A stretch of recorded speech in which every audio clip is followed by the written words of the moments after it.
Hello everyone and welcome to another very nice game from round 4 that just finished. It is Praggnanandhaa who's having a great tournament going into round 4. He's leading the tournament with Nodrbek Abdusator of 2.5 out of 3, which is really incredible, versus the winner of last year's Challengers section, Leon Luke Mendonca.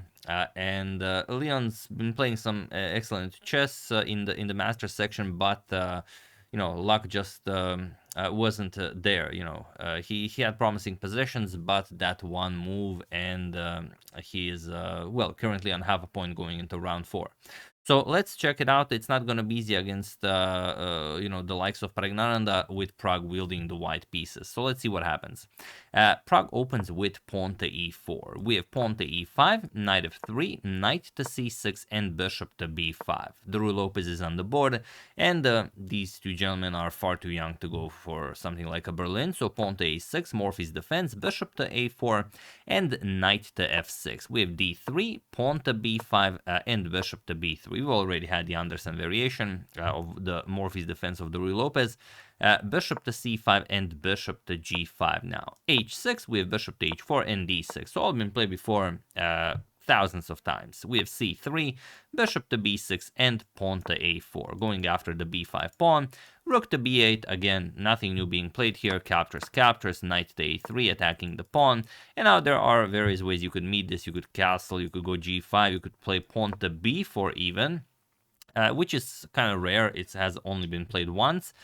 Knight to c4, we have b captures, and the castles kingside. There is a game that reached this exact same position. Tuđman had it against Vitali Sivuk, and Sivuk went for pawn to g5 here. He lost the game to Tuđman, but here we have castles kingside, and those are the top 3 engine moves. g5, castles kingside, and even just king to f8. Also, just king to f8, also very good for black.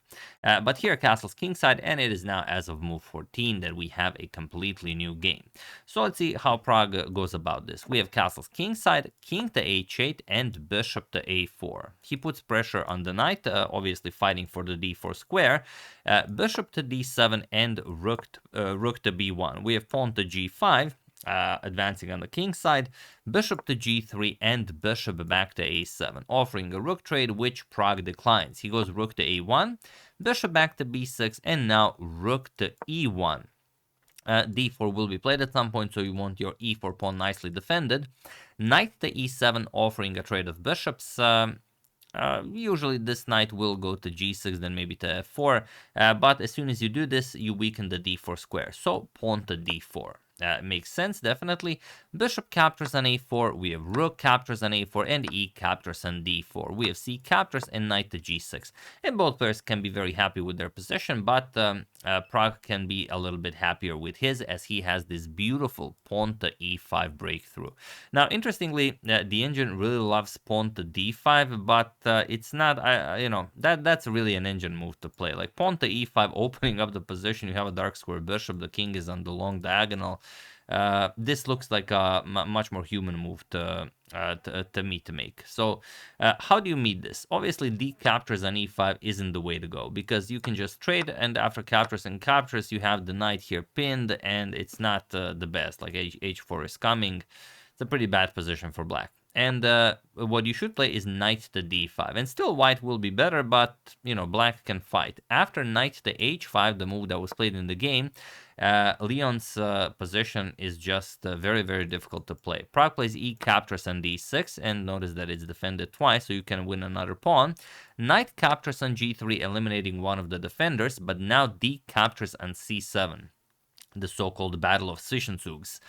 We have queen captures on c7 and h captures on g3. We have rook b to e8, offering a trade of rooks, and now knight to e3.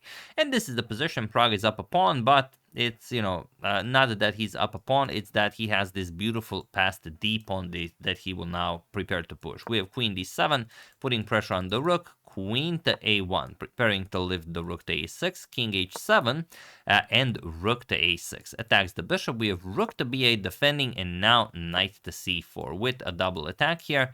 Bishop to c7, and now rook to a7. Pinning the bishop, we have queen to c6, unpinning, also putting pressure on the knight, and now rook to c1. We have rook to a8, offering a trade of rooks, and now a truly magnificent move by Pragg, pawn to d5. The pawn on d5 is undefended, so why wouldn't the queen just capture it? Even by capturing, the queen guards the a8 square. The problem is always that, you have to always be mindful of a move with the knight back, as, a great player once said, as those are the hardest to find. But if queen captures on d5, knight e3 attacks the queen, attacks the bishop, and also there's a double attack on the rook here, and the queen is just overwhelmed. Even if you trade on a7 first, queen captures, again, the bishop is attacked twice, and whatever you do, let's say you play bishop b8, you attack the queen, queen captures on b8. That's the problem. Rook captures, and only then you recapture the queen. You're up a full knight, and of course, completely winning. So after d5, rook captures on a7 was played, which is much better, but not by a lot. Queen captures on a7, the black queen still hanging, rook to a8 offering a queen trade, and now queen to d4. The black queen needs to move. We have queen to d7 and pawn to d6. Pragg's pawn marches forward. We have bishop to d8, and now knight c to e5. Queen to e6, and now knight captures on g6. Pragg just carelessly, trading down as his position is winning however you put it. F captures, rook to e1, attacking the queen, queen f7, and now queen to e4, attacking the rook here, but mostly just nicely centralizing the queen. It was also centralized on d4. Pragg has some ideas with this queen at the e4 move. Maybe even ideas like queen to e7 in some lines, who knows. We have rook to e7, knight to e5, attacking the queen, and queen to e6. You also now have to guard that g6 pawn, but here comes knight to c6, and now you have to trade because your rook is hanging as well. Queen captures, we have rook captures on e4, and rook to d7. And it seems like, okay, you're going to stop the pawn, but it only seems that way. There's one move that is completely crushing, and after that move, it is, no one would hold it against you if you just resigned the game. So have at it. What would you play here? While I give you a couple of seconds.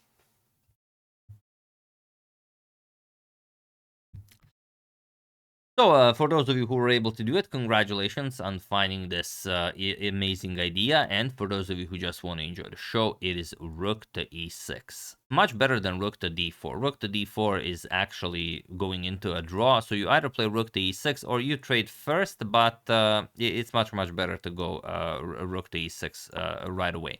Because now there really isn't a move that black can play. And I will show you why. Look at this. h5 was played and king h2, and he was in this position on move 46 that Leon-Luc Mendonca resigned the game, as there is nothing more to be done here. The rook obviously cannot move. You cannot capture the pawn, and if you move, you're going to lose the bishop. If the bishop moves, then it's a matter of a very simple check. You have to trade, and then the pawn queens. So what you have left, if you cannot move the bishop and you cannot move the rook, maybe you can move the king, or maybe some useless pawn moves. But what happens if you move the king and, bear in mind you have to guard the g6 pawn as well? Not a problem. Rook captures on g6.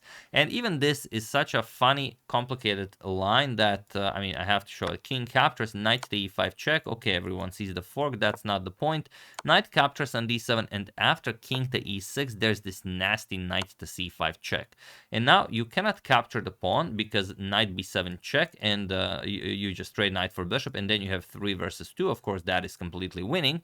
So you cannot go here, you cannot go here, you cannot go here. You have to go somewhere else. King to f7, and now knight to b7. Black is not in time to stop the pawn because the bishop is hanging, and once the bishop moves, you're just gonna trade. And after the pawn moves, for example, king to e7, you will promote, and after bishop captures, knight captures, king captures, this is now winning. You can play like g4, h4, f4, whatever. You're gonna play king h3, king e7, you're gonna capture the pawn, and okay, you stop this, but a nice g5 check, you go here, you pick up the pawn, and with 2 extra pawns, you are completely winning, of course.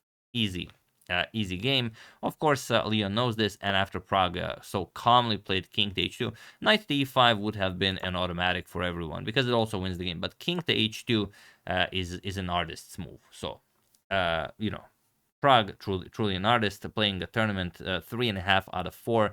He's the sole leader of the tournament, because Nodrbek, who's also leading going into round 4, drew with Wei Yi. So now Praggnanandhaa is the sole leader, and we'll see what happens in round 5. But Praggnanandhaa in impeccable form, winning a lot of rating points. He's playing at an above 3,000 rating performance. So he is, we could say he is going engine mode, at least for now. We'll see how it goes.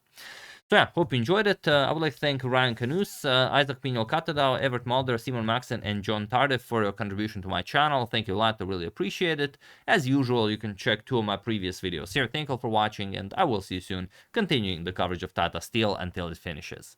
Thank you all. I will see you soon, and have an excellent rest of your day.